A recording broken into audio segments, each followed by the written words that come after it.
Hi, everybody. This is Dave Emmons with the Dave Emmons Show. This is a short take, I'll call them. I'll do about 15 minutes once a week on updates and whatever is going on. But today, if everybody is keeping track of it, today is World UFO Day, 7/2/22, and this is Dave Emmons Show, and it's by Cheap Productions. This is about as cheap as you can get writing on paper. If my wife saw this, she would say, Dave, that's too cheap. Well, hey, it's a low budget show. All I want to do is get information out there to you people, the correct information, the information you will not get from government disclosure. But also been asked to show a few pictures each time I make a show. So I've got a few pictures I want to show you, and then I will be going through those, and then I'm going to tell you a story out of the book that I think that you might be interested in hearing. And it's some of the better or the most exciting stories out of the book, What Do They Want? And this is the book here. It's They. Take a look at it. It's got a scary cover, but it is kind of scary inside. Some of the stories, some of the people have been telling me they don't like reading it close to bedtime. But go ahead and buy it, give it a shot, and try it out. And also, if you want a book with my signature on it, you just message me in a personal message here on Facebook and let me know if you'd like to order a book, and we can take care of that and put it all together for you with a signed book. That's the book right there, It's on Amazon, Barnes & Noble, and Kindle. The next picture I'm going to show you, my wife and I were in Alaska, Fairbanks, for 2 years. Back in 2013, 2014, 2015. And I had some high energy in the living room at the house. We were leasing just for about 2-year contract up there for my wife doing a consulting job with the DOD. But I measured a lot of high energy in that living room. We never stayed in that living room. We were getting 3.8 milligauss magnetic energy, EMF. And it was just kind of uncomfortable to stay in that room. And I told my professor friend who owned the house, take a look at it, and I showed him the meter, and he didn't have much to say about it. Of course, he worked some top secret projects, and he just didn't want to elaborate too much, but he's one really nice guy. Here's what I got on my trail camera after noticing the energy. I put my trail camera up in this room to see if I can capture some of the energy that's coming into that room, or it's steady in that room. Must be some kind of, I don't know, portal, whatever. There's a lot of energy in Alaska, a lot of magnetic energy, so we have to take that in consideration too. But a couple interesting pictures I got a couple here to show you. This may not look like much, but if you take a look at the center, there was a bright light flash, and this was right in front of the camera. It was a bright light, it was a flash. And then I got this picture. If you can see over here on this side, it looks like a little gray. There's energy swirling around here.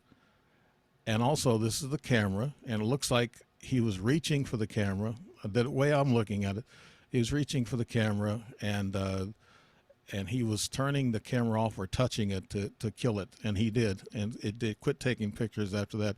But look, you can see the eyes. You can see the mouth. It's distorted because it's an infrared trail camera. So distortions are if there's movement or there's energy like this swirling around, it's going to take a picture that's going to be a little blurred, and it's going to be bright white because of the infrared. But this is not too much of a coincidence, I don't think. It's judge for yourself.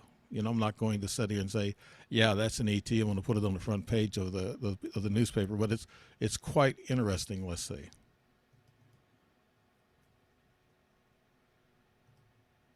Okay, and then I have this picture. This is a UFO. There's actually 3 of them. I was driving when I shot this picture, and it was the sun was going down. It was in Oklahoma City, about 30 miles outside of Oklahoma City. You can see some building structures here, and I was on the highway. There's 3 of these tic-tac looking things, but this is the one here that really stood out in most of my pictures. And I thought, well, that's what that was. I saw that there was 3 of them. There's 2 more up around in this area, but they disappeared, and I caught this one on the tail end. And while you're driving and trying to take a picture of a UFO, that's scary. But I managed to do that. So if you can see it there. This was in 2010, matter of fact, on my road trip out west, and I got as far as Oklahoma City, and I started seeing UFOs. Now, here's the film everybody asks about. They talk about, hey, what about this ET humanoid that you met? Is there more pictures? Well, I found a video in which, when I first met this gal, Hiroko, and she was strange. And here's the video of me first running into her while I was filming Cathedral Rock in Sedona in October of 2010.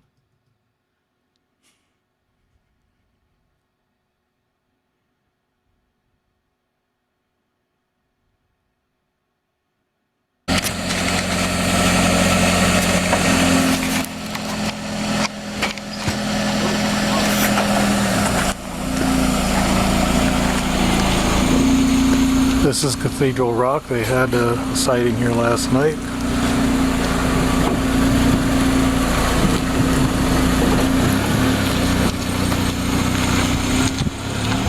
And what's your name, my friend? Kiroko. Kiroko. And this is Kiroko from Japan. Just met her. She's looking for her spiritual self. Yes. And since I'm a supernatural guy, I guess I can talk to you about it. But yeah, this is Kyoko. If I find a UFO, you're the fault. You're to blame.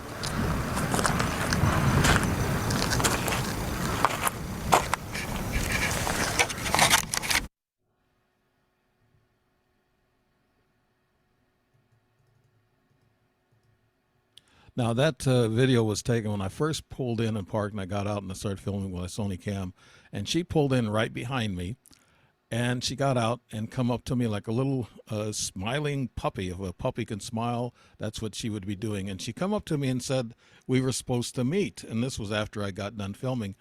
She didn't say that on camera, but she was saying, my glasses, they're cheap glasses too. I'm not a cheap guy, but you know what I mean? You got to get by with the simple things nowadays, especially with Biden's inflation and gas prices and everything. But no, the car that was leaving in this video, that guy was kind of suspicious to me.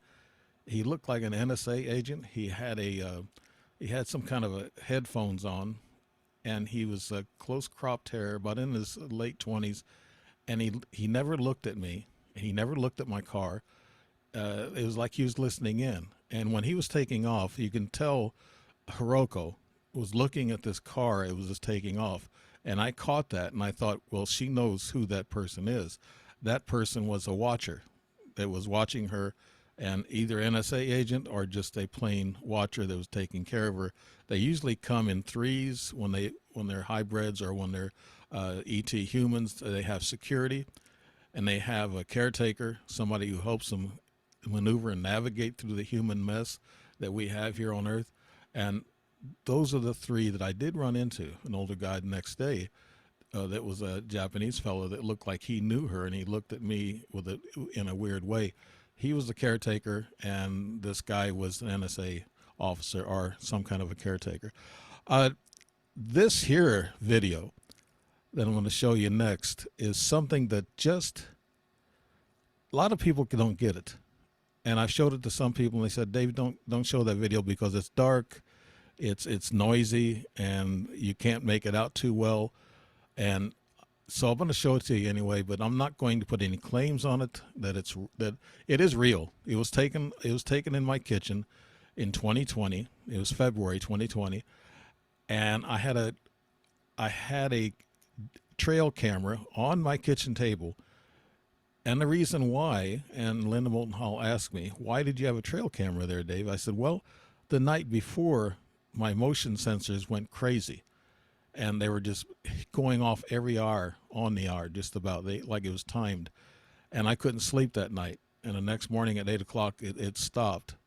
And my wife was in the Philippines at the time. She called me and said that she arrived in the Philippines safely, and it went off while she was talking to me. And she goes, "Your buddies are back, aren't they?" So she knows. I mean, she's been with me, what, about 10 years, and she knows what I've been through and some of the little things that's happened to her and to me while we were in our households. But this is a short video, and I want you to take a look at it. It can't be proven. I need forensics to clean it up to really take a look at it. Some people can see it, some people can't. But this was a scary one that I woke up the next day and I took a look at these pictures and I thought, my God, I had several UFOs. I had the Michelin Man, in which I showed you a while back, that was going up my stairs. I had the dark, not the dark, but I had the white blast.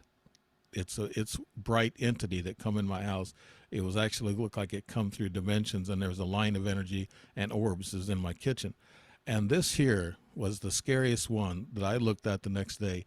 I knew it was meant for me because I saw the eyes, and the eyes kind of just let me know, okay, this is a real deal. And I sent it to a MUFON investigator in Missouri, in which he's been an experienced MUFON investigator and also an investigator. And he told me, he said, "Dave," he said, "that's a reptilian that's looking into your camera at close range, right in front of the camera." And that's why the film was so dark, so gritty, and everything else. So here's for the film. Let's see.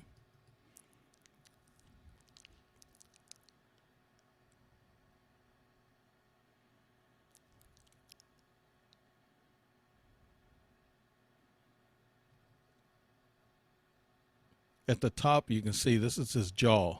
You can see some stubbly black hairs. And I heard they do have stubbly black hairs on their chin and part of their jaw. He was looking sideways into the camera lens. He was looking at the diodes that were bright. Here's his eyes right here, closing right here. You can see the eyes closing, and that's his skin.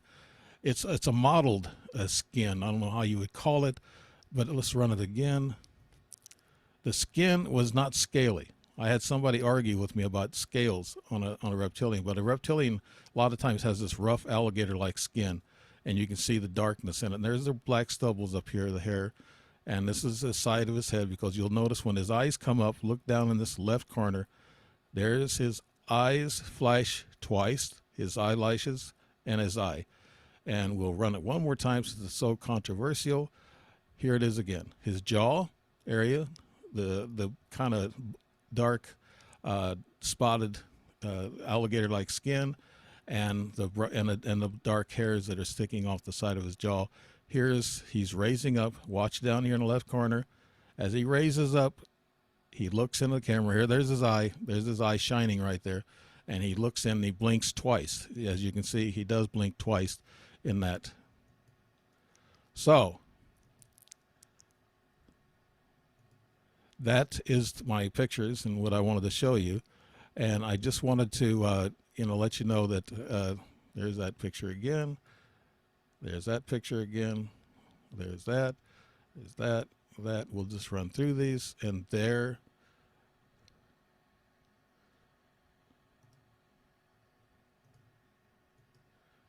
And that was the pictures I run through just real quickly. But I'm glad to be here with you on World UFO Day. And the story I wanted to tell you actually was one of the scariest. It was in 2011. It was in Godfrey, Illinois. This story's in the book. And it was an abduction that was very traumatic. I felt tired. I was in my computer room, and it was about 1:30 in the afternoon. The sun was shining bright. It was a real nice day.